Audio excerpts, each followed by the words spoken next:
O tema de hoje é 10 coisas que todo católico deveria saber, né? Claro, a gente não nasce sabendo tudo, porém, é importante que ao longo da nossa caminhada enquanto católicos, a gente tenha alguns princípios que são fundamentais para nós, presente na nossa vida, pra gente não cometer nenhum erro por aí, amém? Então vamos começar, espero que você seja aí um católico que saiba pelo menos 80% das 10 coisas que eu vou falar aqui nesse vídeo. A primeira coisa é: a Igreja Católica é contra a todo tipo de aborto. Pode ser ele em caso de estupro, pode ser em caso de abuso, criança anencéfala, até mesmo essa questão que a STF há pouco tempo tentou aprovar, que é o aborto em casos de mães que foram contaminadas com o Zika vírus, com a possibilidade da criança vir com algum tipo de deficiência e tudo mais. A Igreja é a favor da vida em todos os âmbitos, sempre ela será a favor da vida. E ela nunca, absolutamente nunca irá aprovar o aborto em nenhum caso, tá certo? Então essa é a primeira coisa. A segunda coisa é: Maria Santíssima, ela não é uma deusa. Calma, eu sei que para alguns aqui isso é óbvio e você sabe muito bem disso, mas algumas pessoas acabam não tendo essa percepção. Acham que Nossa Senhora é como o Artemis da Grécia. Não, Nossa Senhora não é uma deusa. Nós não temos ela como deusa, nós não adoramos Maria, ok, protestante? Nós não adoramos Nossa Senhora, nós temos ela um culto de devoção especial. Existem 3 palavras em hebraico, eu não vou aprofundar muito, porque eu vou fazer um vídeo só sobre esses 3 tipos de culto, né? Que é hiperdulia, dulia e latria. Latria é específico de Deus, adoração. Hiperdulia é uma veneração superior, que é aquilo que nós temos com Nossa Senhora. E o culto de dulia é aquilo que nós temos com o santo, que é um respeito, uma admiração. Nossa Senhora não está no culto de latria, que é de adoração, que é exclusivamente de Deus, ok? Então Nossa Senhora não é uma deusa. Se você achou que Nossa Senhora era uma deusa, que os católicos tinham ela como uma deusa, nós não temos isso. Nós temos devoção a Maria Santíssima, a mesma devoção que Jesus teve para com ela, nós queremos ter também. Se Jesus podia dizer que amava a mãe dele, a gente também quer poder dizer que ama a mãe dele, que é Nossa Senhora. A terceira coisa que é importante todos os católicos saberem é que toda sexta-feira do ano,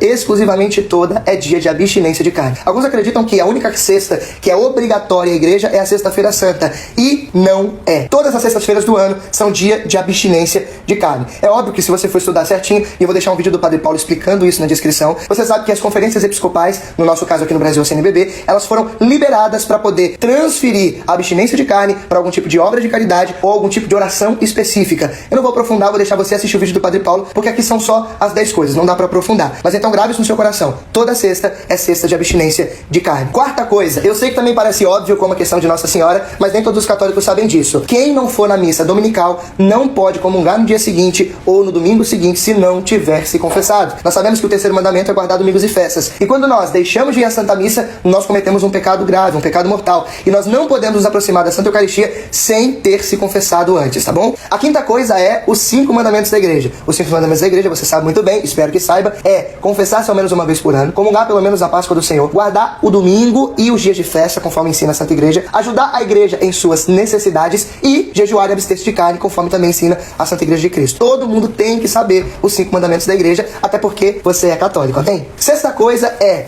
o Espírito Santo é uma pessoa. Presta atenção aqui, católico. O Espírito Santo, ele não é uma pombinha, ele não é um fogo, ele não é um vento, mas ele se manifesta dessas formas. O Espírito Santo é uma pessoa que compõe as 3 pessoas da Santíssima Trindade, que é um só Deus. Você sabe que existe o Pai, o Filho e o Espírito Santo. São 3 pessoas no mesmo Deus, numa mesma natureza divina. Você conseguiu entender? O Espírito Santo, então, não é somente os símbolos que a Bíblia apresenta sobre ele. Não, o Espírito Santo é uma pessoa, como Jesus Cristo e como Pai. Sétima coisa, a Igreja Católica foi fundada por Jesus Cristo e isso é bíblico. Se você pegar a Sagrada Escritura em Mateus capítulo 16, versículo 18, você vai ver Jesus dizendo assim: Pedro, tu és pedra e sobre você eu vou edificar a minha igreja e as portas do inferno nunca prevalecerão contra ela. Eu te darei as chaves do céu, tudo que você ligar na terra vai ser ligado no céu e tudo que você desligar na terra vai ser desligado no céu. A Igreja Católica foi fundada por Jesus e isso é bíblico. Às vezes os católicos não sabem disso e acabam passando vergonha em debates por aí. É claro que a gente não aprende essas coisas simplesmente para debater, mas é que quando alguém vier dizer para você que a sua igreja foi fundada por Constantino, você pode mostrar na própria Sagrada Escritura que quem fundou a sua igreja foi o próprio Jesus Cristo. Oitava coisa é: ler e andar com a palavra de Deus, com a Bíblia, não é coisa de protestante evangélico. Isso é uma coisa que todos os católicos, pelo menos aqueles que são de verdade, deveriam fazer. Eu, depois da minha experiência com Jesus, inclusive, eu sempre andei com a Bíblia, eu sempre li a Sagrada Escritura. Por quê? Porque eu sei que ali é uma carta de amor escrita por Deus para mim. Ali é a própria palavra de Deus, é o próprio Cristo. Claro, Jesus se fez carne, o Verbo se fez carne, mas ele deixou um escrito para nós, um manual, vamos dizer assim, de conduta, de vida e de ensinamento. Sem contar que só pode amar muito Jesus quem conhece a Sagrada Escritura. Era São Jerônimo que dizia, o próprio tradutor da Bíblia dizia: aquele que desconhece a Escritura acaba por desconhecer também a Jesus Cristo. Porque ali a Sagrada Escritura é o depósito da nossa fé, claro, sem contar a tradição da igreja e tudo mais, mas ali é um manual mais claro e mais rápido para nós sobre a vida de Jesus Cristo. Nona coisa, e essa daqui você precisa me escutar com muita clarividência aqui, ó, sem nenhum tipo de ruído na nossa comunicação. Ficar é pecado. Eita, meu Deus. Presta atenção. O Catecismo da Igreja Católica ensina que, não necessariamente, isso o Padre Paulo fala muito, o contrário do amor é o ódio. Mas às vezes o contrário do amor é você usar uma outra pessoa como objeto. Se no matrimônio uma pessoa se dá inteiramente à outra para ser como Cristo para ela, aquele que vai dar vida pela sua igreja, o ficar é totalmente o contrário disso. Porque o ficar, você não está se entregando para alguém. Você não quer saber a vida dela. Você não está interessado no que ela vai ser para você futuramente ou não. Ou o que aquela relação que você está tendo com ela pode gerar. Não. Você só está mente preocupado em prazer, em sugar daquela pessoa tudo que ela tem, sem se preocupar com o que ela é. Então ficar é pecado. E poderia dizer pecado mortal. Sabe por quê? Porque não nomes de ficar são muito exóticos, né? Como é que fica? Encostado em muro, encostado em capô de carro, daquele jeito que você sabe. Aqueles beijos que tira da pessoa o que ela jantou no dia anterior, não é verdade? Então, ficar é pecado, sim. E alguém pode vir discordar aqui nos comentários, mas desculpa, meu irmão, você está infelizmente não sabendo aquilo que todo católico deveria saber. Isso é um princípio básico, bíblico e doutrinário, que às vezes as pessoas desconhecem, mas que é muito importante. Às vezes as pessoas, porque é uma cultura hoje em dia, essa questão do ficar, acham que é normal, até mesmo pro povo da igreja. E não